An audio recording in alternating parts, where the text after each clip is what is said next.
Hello there. Can you hear me? Can you hear me? 1, 2.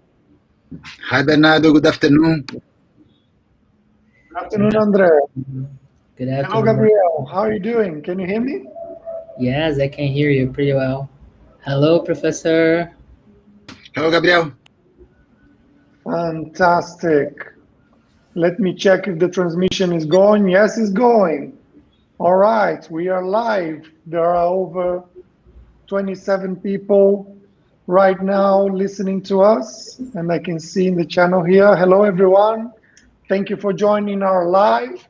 This is our first LinkedIn Live by Design Leadership Community, powered by The Bridge. And I have very two special guests for you today. Gabriel Garbulho, currently UX and digital product design specialist at Stellantis. Stellantis is the owner of brands like Fiat, Jeep, Ram. All right, so big car company. And André Leme. André Leme is a teacher at Universidade de São Paulo. So we have three Brazilians for you today. Normally we have a wide variety and diversity. This time we are doing a full Brazilian episode, but next time will be different because we always bring in new stuff for you. So thank you all for joining. Feel free to write in the comments, in the chat, and we will try to answer your questions at the end, all right? So this is our Design Leadership Community live streaming. All right, so today, Gabriel is going to share a little bit, a small summary of his thesis, which we're bringing for you today as a subject that we find super interesting and relevant. How design impacts the digital services development of business, right? So how design change and improves and supports the development of digital services, okay? Of course, we all know design is becoming more and more mainstream. Digital, of course, UX, design thinking techniques, methodologies. So Gabriel, with the support of his teacher, Andre, have created a framework, and also they have some really cool case studies, such as Albert Einstein Hospital in Brazil, one of the best hospitals in Latin America, probably one of the best in Brazil as well, of course. All right, so Gabriel, please go ahead and share your screen. And if you're ready, take your time, no problem, no rush. So you can show us a little bit about your study. And afterwards, if you like, I can go into the questions. How's that? For me, it's perfectly fine. Great stuff. Yes. Okay. Are you seeing my screen? I can see it. Let me see. Share screen. Okay. Let me check. Can everyone see it? Is it sharing at the moment? I think it's not. I think it's on the preview. Let me look at the main streaming. All right, you go ahead, Gabriel. You continue explaining, and then we'll check about the share screening in a minute. Just go ahead. Okay. Hi, everybody. I really appreciate this space that the Bridge has given to us, for me and for my master, Andre, that are here with me. I'm going to bring some key concepts, like Bernardo said, about the work, the paper that I wrote together with Andre and together with Eduardo Camilo. And our paper are called the Assessing the Impact of Design on the Development of Digital Services. It was a paper based on a case study. I'm going to talk a little bit about it. And capture at the moment, it was about 5 years ago, but it's like from a lot of time from now, the moment where design began to rise as a competence for the entire organization. So design started to migrate from the craft of useful, beautiful interfaces to be perceived as a organizational competence with those methods of thinking, design thinking. It's a has a great protagonism, and this scene that is very common for us uh, illustrates how the rise of the mobile channel as the main touch point for services, and that leads to a scale up from for design teams, because all the digital services became to have a pervasive presence on the life of people. So while those people are waiting for their meal, they are also paying a bill. They are also sending a funny video to the group of family, and all those services that we are very used to use, and use it to develop also as as a community. And this change of context from a more controlled context to a pervasive presence of services in the life of people has to be analyzed by what those services are going to mean to people. So I call for Klaus Krippendorf, a great author that wrote a must-read book, in my opinion, called The Semantic Turn, A New Foundation for Design. And he says that humans do not see and act on the physical qualities of things, but on what they mean to them. So we live on a notion of meanings, and designers act as divers into which impacts these meanings have culturally, socially, and economically that affects an entire company. We organized the work into three levels of design influence into how we as designers can evaluate those impacts of meaning. So we used the same structure as the pioneer work of Brigitte Mozotta. So we have the operational level of influence that says about the instrumental effort, so the usability evaluation, the criterias of effectivity, and more attached to the craft of the interface itself that fulfills user needs and the requirements of marketing and the constraints of production.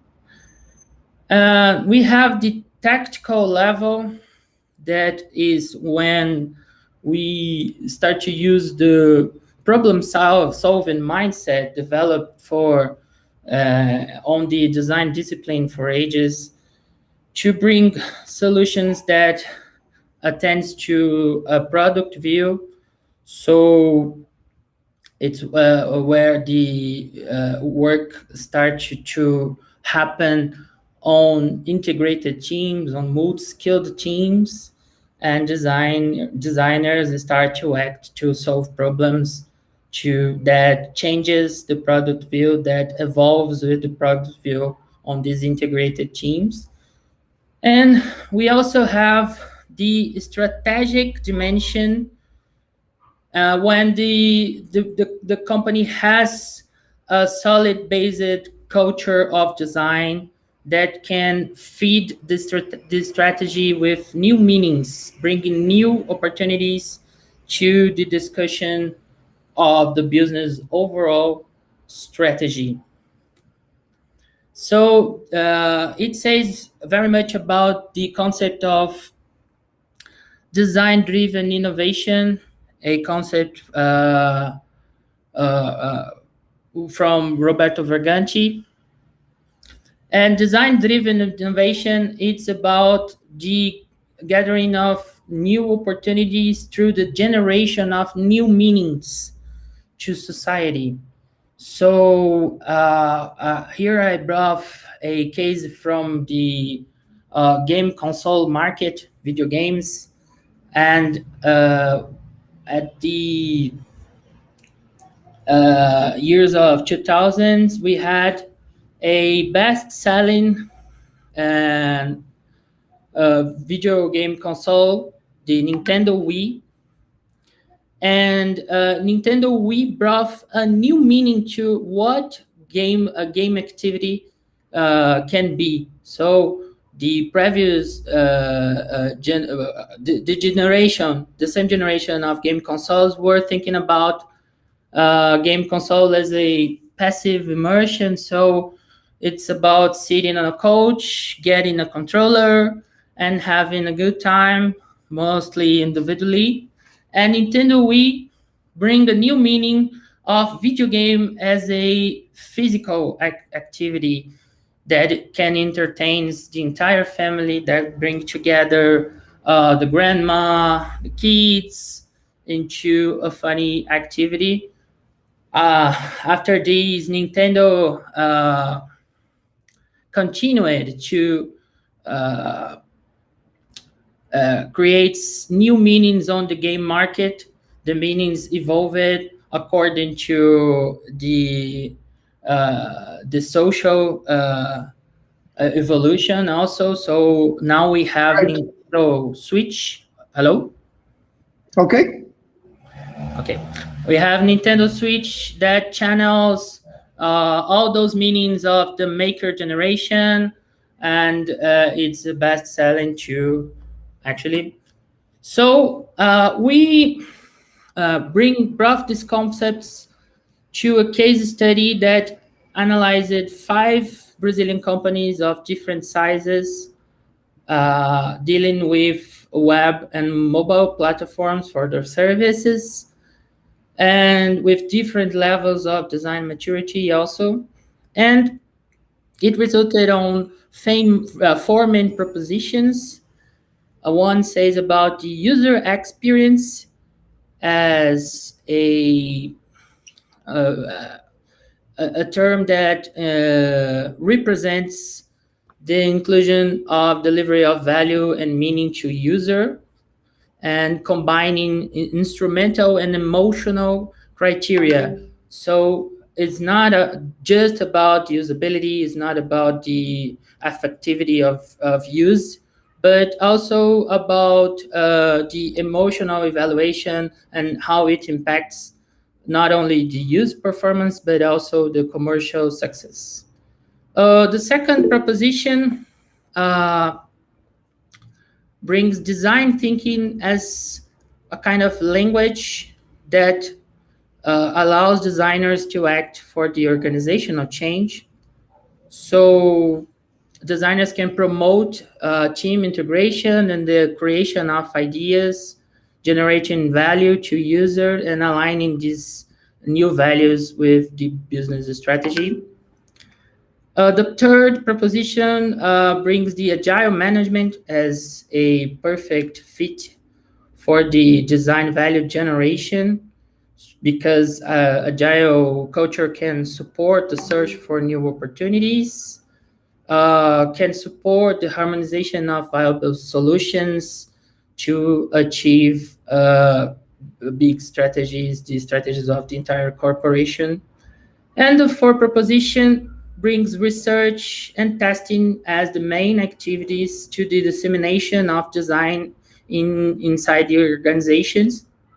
So research and testing brings the generation of value to user closer to the business strategy, and those results can create or reinforce competitive differentials.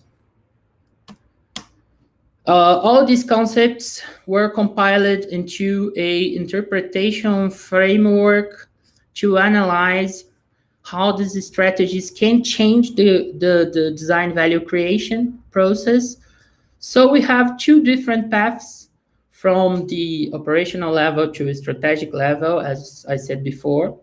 On the right side, we have the design-driven innovation, the concept from Verganti, more attached to the activities of design thinking. So it's about manage and control the design discourse into a more radical innovation led by design, by designers, and by the generation of new meanings. And on the left side, we have the user-centered approach, a more traditional approach from design perspective, more attached to the user experience activities. So it's about usability patterns and the effectiveness of interfaces. And we have on the operational level a cycle of evaluation and testing that is common for the agile management, and the product view. It says project, but it's product. The product view operating all those exchange of meanings between detached dimension and operational dimension. So it's about gather new opportunities that only the team that are crafting interfaces, that are making the research, that are closer to user can see, and bring these to broader discussions inside the company to change the design strategy. Great stuff. Thank you, Gabriel. Brilliant. Excellent. Thank you for your input. The framework looks absolutely great. So we're going to move on to the questions now. Can we move on a couple of slides, please, Gabriel? I think actually if we stop sharing for a moment, and then shall we move on to the questions, right? Let's make it dynamic. All right. Congratulations. Great study, buddy. Okay. No wonder you're working at such a cool company, huh? All right. So, question number 1 for Professor Andre. Why did design assume a central position for the creation of innovations in São Paulo context? All right. Good. Thank you very much, Bernardo, for this opportunity. Very pleased to be here. Thank you for the bridge. Thank you, Gabriel, also for this opportunity. I think that I am an industrial engineer. Né? I made my studies during the 90s as a production engineer. And São Paulo at the time, during the 90s, it was mainly an industrial city. So we used to have lots of industries around us. So thinking about industry and processes and traditional products was very important, and it was the main paradigm. However, during the 2000s, we saw a disruption. Therefore, industries went away from São Paulo. So Barra Funda, ABC, and the other parts doesn't have so many industries that as they used to have. And in this empty space, we saw the emergence of the professional services that are currently the basis of São Paulo. So instead of being an industrial city, as we used to be during the 90s, we are now a very high-level service city. So this transition changed completely the way that we think about the possibilities and innovation in our city.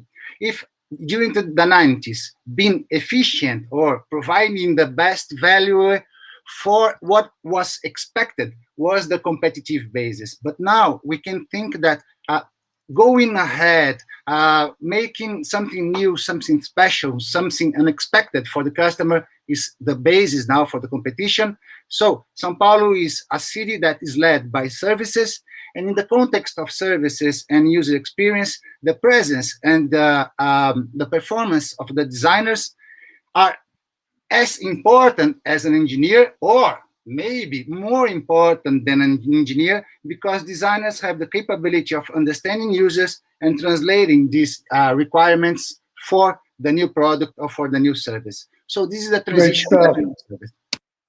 Brilliant. Thank you, Andre. So what are the main actors participating in the development of innovations in São Paulo's context right now?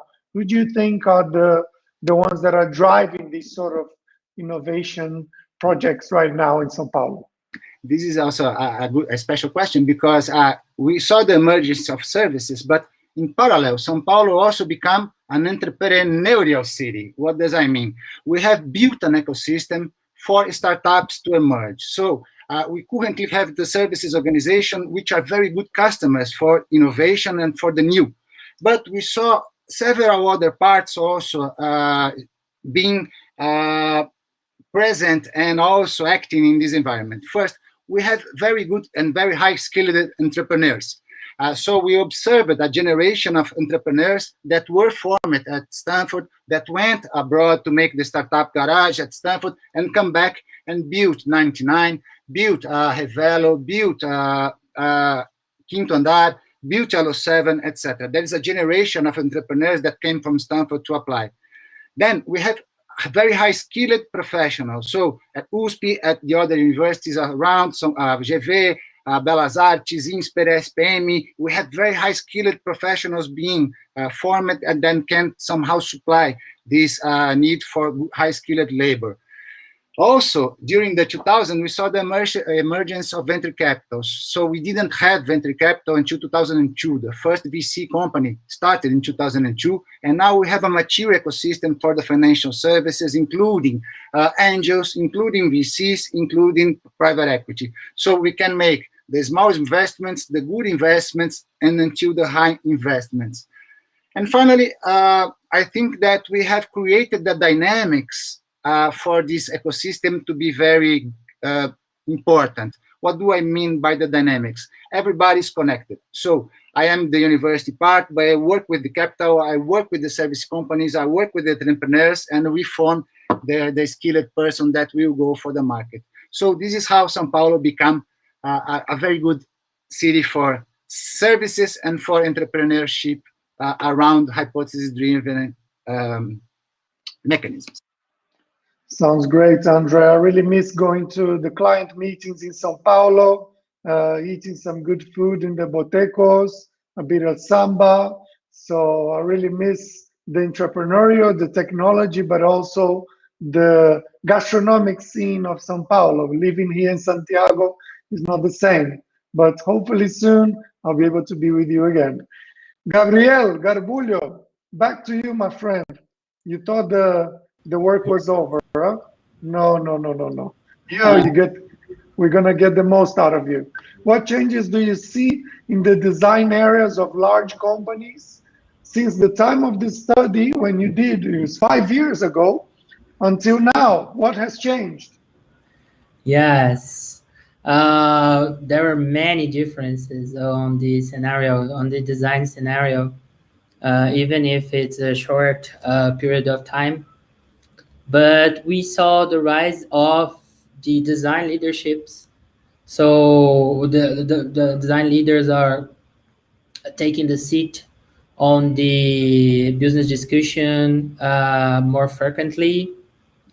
And for me, it's very representative when we see the companies saying using the concept of digital product instead of digital channel, because digital channel says just about a touch point, while digital product is about a whole concept of performance and in itself. So it's about a digital based business, even on companies that had physical products or services Great. from. And we are seeing the more recent rise of the design research as a everyday tool for the teams, and this is very important.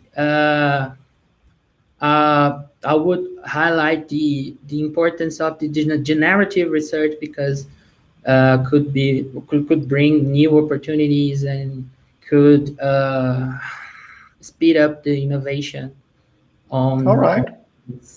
right. Cool. Excellent. All righty.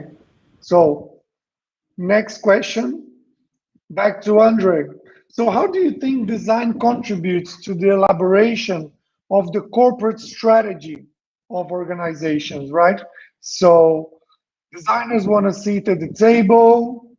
We are trying to convince the key stakeholders, the leadership, the C-level, to include the design leadership in the table of the big discussions and the big decisions, right? But how do we justify that? So how can design actually contribute with a corporate strategy of an organization? Never mind the digital strategy or the strategy for the customer experience. How does that work out? Thanks for the question. We talked previously about two things that happened in the transition from industry to services and then the emergence of entrepreneurship. But there is another very important point that we should consider. It is the idea of complexity. What do I mean by that? During the 90s, although the world could be thought as dangerous as it is today, it was easier in terms of understanding the world. However, with the internet that was created or diffused during the 90s, 1995, the question of complexity increased a lot. And this question of complexity is not something that traditional managers, such as engineers or business people, are used to. So tackling a well-defined problem, what do I mean? A problem that has a right answer and all the other ones are wrong. It can be easily done by an engineer or can easily be done by a business professional. However, understanding a wicked problem, understanding a complex problem is not something that is usual or natural for this kind of professional. So the first thing to put design on the table is to recognize is that companies should recognize they are tackling complex problems. And if the problem is complex, it is necessary to adopt a different approach. So it's not possible to use the traditional engineering tools or the traditional business tool. We have to tackle complex problems using design. So when you start to see design at the top level, it is when you see a C-level or the president or the vice president or a director saying, well, this is a complex problem. We should think about that problem using design. And then there are some other very important things that have to be adopted by the company in order for the strategy to go ahead and for the company to tackle the problems. For example, the idea of working with the lean startup methodology. It's not possible to be right anymore the whole time. Companies have to accept that they have to fail in order to succeed, but this is not natural. So this is another change in the mindset of the company that brings design to the top position and also helps to tackle the complex problem, experimenting or trying solutions, fits, and all the other stuff.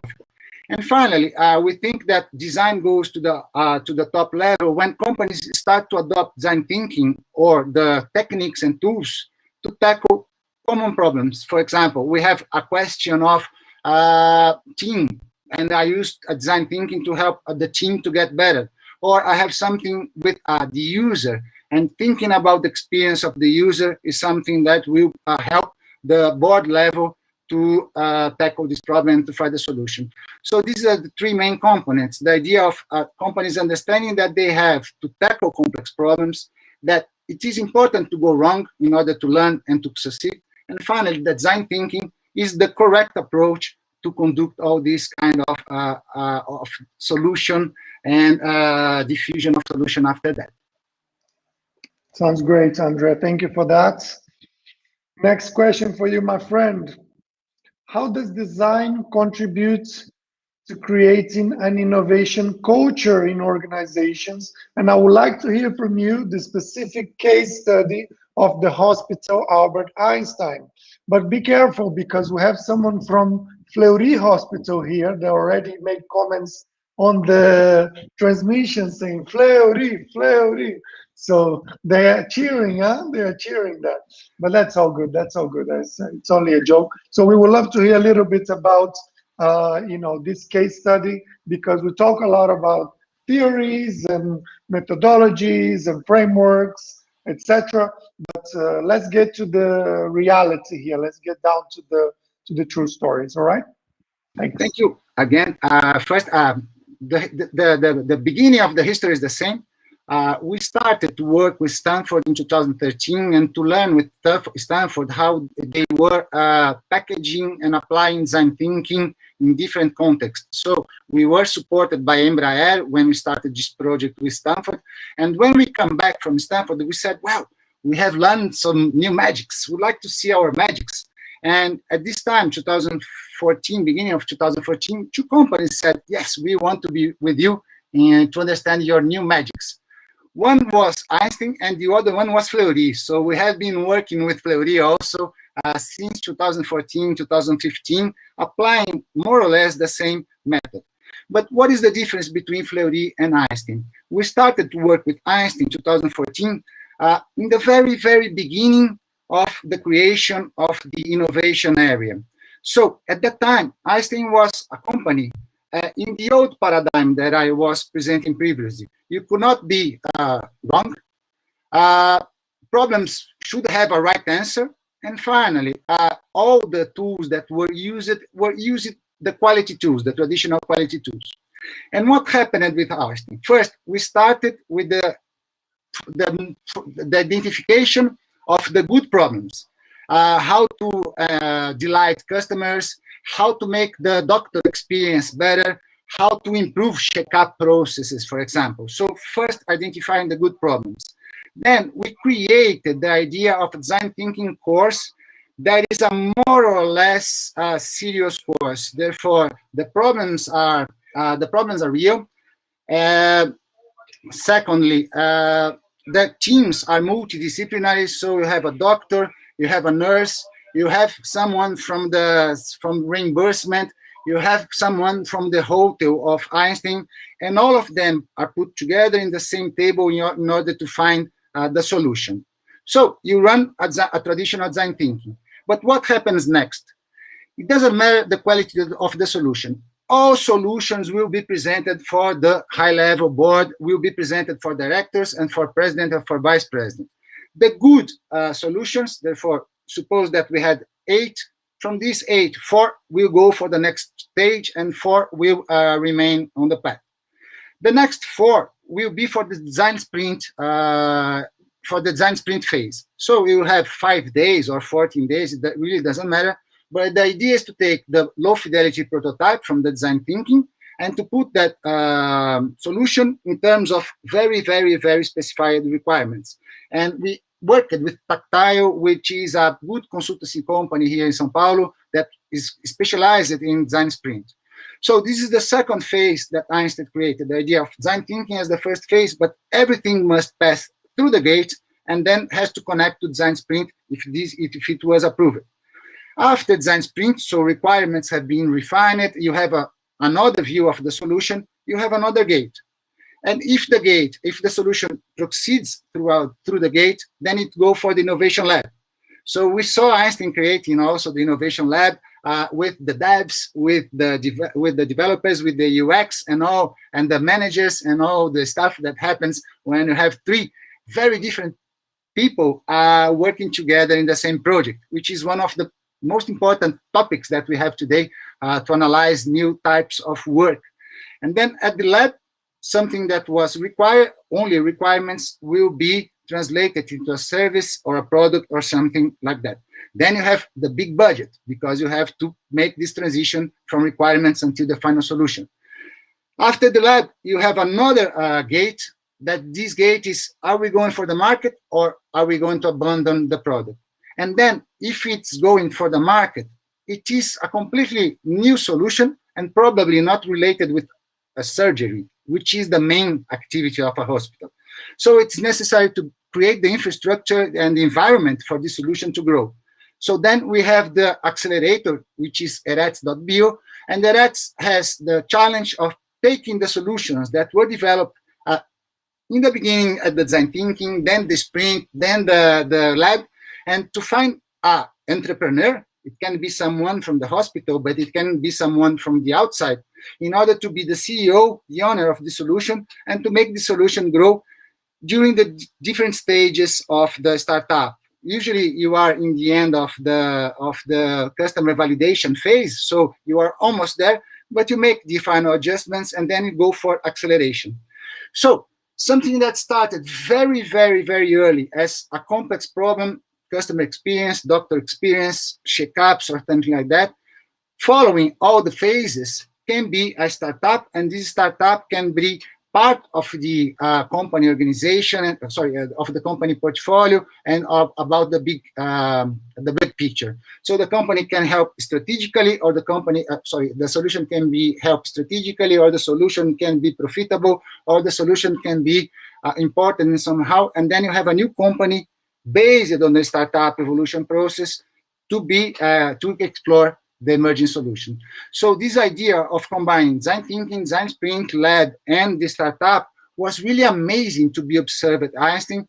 That is, for us today, one of the best examples as a company that could adopt and really practice a culture of innovation based on the design principles, based on the recognition of the user as the main important source for identifying opportunities and for creating the innovations and putting that on the market. All right. Thank you, Andre. Great answer, my friend. Great answer. So we have a question from the marvelous Ellen Kiss, right? Even her name is great. Ellen Kiss, one of our great contributors of design leadership community. She's been one of the speakers in the past, and she has a question for you. So, how do you all see designers getting involved in the challenges that go beyond traditional design activities? Are they ready for that? Do they have the right skills? So starting from our point of view at the Bridge, and thank you for your question, Ellen, much appreciated. So from our point of view, we feel that there is a great increase in the maturity level of the designers. Currently, the old saying that designers are good at making pretty screens, or they're good at design, and the traditional sense of design, right? Making things pretty and etc. Or even UX designers that are really focused on usability and etc. We feel that the market in Latin America has come a long way in the last 4 years, right? Since we opened the Bridge. So the Bridge has been around since 2017. And we realized that actually Brazil, Argentina, as particular countries that are coming out with really, really forward-thinking talent. Here in Chile, we have some good examples as well of professionals in less numbers. Obviously, it's a smaller country, but we do find some really, really amazing talent. And people are starting to understand and to gain the maturity levels to face the kind of strategic problems that organizations are facing. And they're starting to gain more and more relevance, right? So when it comes to, for example, coming up with the whole concept and the actual direction and the business model and the product and the service itself that will be created by a new venture or a challenger company, the designers are being invited to work from the beginning. They are doing the research, they are getting the users involved, they are sitting with the board. So we've just started a really cool project in Jamaica. Most of you probably saw that we were hiring a lot of people in Jamaica. We have over 30 people working there. And guess what? The designers are at the beginning of the process, right? They are understanding what's going on in the market. They are making sure that the user's in the center, right? So this approach, this design-centric approach, it's taking a really, really high relevance with the client, right? And also we see that the leaders of the consultancies that are involved with the client, with the companies, with the incumbent companies that are launching these new products, new services, or even new channels, they are involving the design and the designers from the beginning, right? So we see that's a really great step forward. However, we still see a lot of people, of course, a lot of designers probably not so experienced yet in the creation of new ventures or creation of new services. They still don't have the full picture, right? So when I do interviews with these designers and my team does interviews with these designers, we still see a lot of talk about the usability, about the end result, the buttons, the screens, the flow, the interactions, a focus on a particular process, right, of the design, instead of looking at, should we actually be selling this thing? Should we actually be selling to these people? Should we actually be selling in this manner, in this way that we're selling it? Do we need an app, right? I just read yesterday a really cool article about a new gaming company called Aria, if I'm not mistaken, by my friend Alessandro Straccia, who's working in Nottingham, UK. We actually send them through the bridge to work in Nottingham, UK. So I'm very proud of that. But the point is, Alessandro Straccia posted, wow, this is really cool. And what is it? It's a gaming company that's completely disruptive because the games that they are going to sell, they are not going to be in the App Store. They're not going to be in Android. These are high fidelity games, high quality games that you can download directly from your browser, right? So there's no streaming, there's no lag, but there's also no App Store. And what does that mean? Well, the game developers first, they're going to be happy because they don't have paid 30% to Apple, right? To put the game in the Apple Store. And then the users are going to be happy because obviously that's going to bring the price down. That's going to make it easier for them to access the game. You just open a link and you play the game. And it's a quality game, right, that you play in your browsers. So they just got $10 million investment. So obviously, to come to that conclusion, I'm sure, and these are designers, right? They did a lot of game design.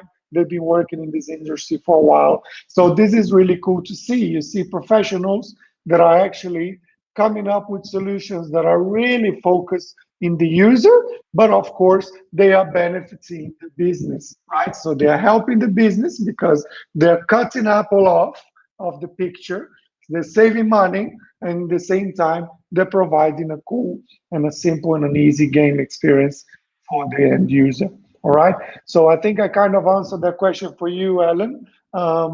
Let's see if we have any more questions here. May I just make a complementation? Please, go for it. Yeah, please. I completely agree with you, but I would like to go a step further because we saw designers coming from one point of the line to the beginning of the line in terms of the design-oriented company. But in the last semester, I was observing a student that was in charge of designing a design system. And we started to think about the design system, but 1 month after she came back and she said, no, it's not possible to make a design system if I don't understand what is quality in terms of the developer point of view and in the quality in the perspective of the project manager. So we started to discuss who is the designer, who is the project manager, and who is the developer. So I think that designers now have to think about going up in the chain so they can somehow be in, bring all that. They have to think systemically in terms of the company, and this systemical thinking, that has to be something that combines the abilities of the design with business in order to have designers as CEOs. So this is our challenge today, how to form the designer CEO of the future. Absolutely, absolutely, yes. It's always a great pleasure to interview a designer that has also some business sense, right? So understands what is being looked for, what are the competitors, what are we trying to achieve here as a business, how we're trying to turn this into a relevant solution, right? Okay, one question for Gabriel, and we're coming to the end of the show today, guys and girls that are watching. Thank you everyone for watching. We have 47 people here live, so appreciate that. So Gabriel, short answer for this because we almost finished. How does the proposed model that you presented in your dissertation contributes to the evaluation of the design strategy? Please. Okay, I said enough about it, but to come to a closing, we have, I guess, the main contribution is about having these two paths, because we are educated to have a focus on the user-centered approach, but we have another way of bringing new meanings and transforming these into business opportunities. So you give a important example of your friend for us. So it's much about this movement, and it's about All the right.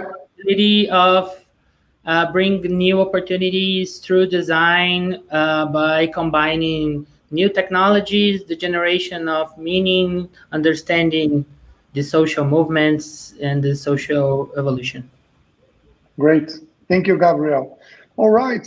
Well, look, it's been great. I had a great fun. I don't know about you, but I'm happy. This is our first LinkedIn Live. It took us a few months to get approval, but we're here now and we're going to make this a regular instance. So it's been really fun to have you both. Thank you for taking the time. Thank you for preparing this for us. Congratulations on your studies and the current projects that you guys are running.